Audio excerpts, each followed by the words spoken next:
Why do we call him Lord, yet often fail to do what he tells us? This question, my friends, is not one of accusation, but rather one that invites us to embark on a journey of self-reflection and spiritual growth. In Luke chapter 6, verses 46 to 49, Jesus poses a similar question to his followers. He asks, "Why do you call me Lord, Lord, and do not do what I say?"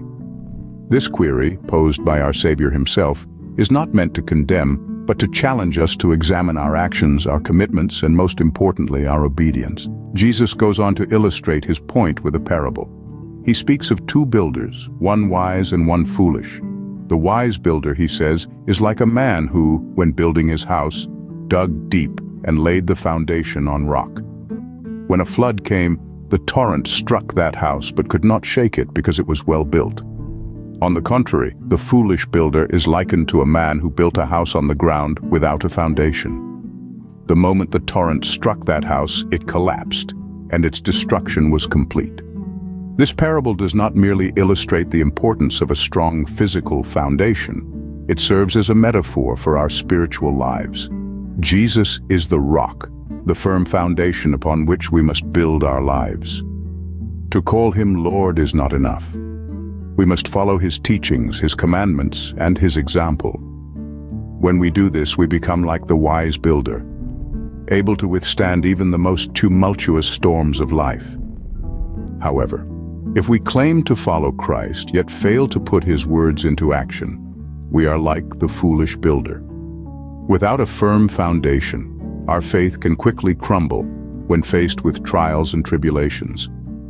This passage from Luke is a call to action.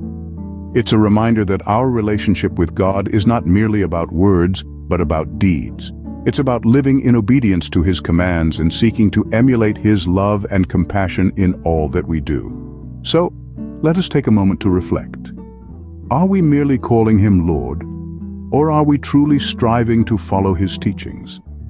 Are we building our lives on the solid foundation of his word, or are we constructing our beliefs on the shifting sands of convenience and complacency? In conclusion, the main points to remember from this sermon are: first, Jesus is our firm foundation. He is the rock upon which we must build our lives. Second, calling Jesus Lord is not enough. We must put his words into action in our daily lives. Third, when we live in obedience to his commands, we're like the wise builder, able to withstand the storms of life.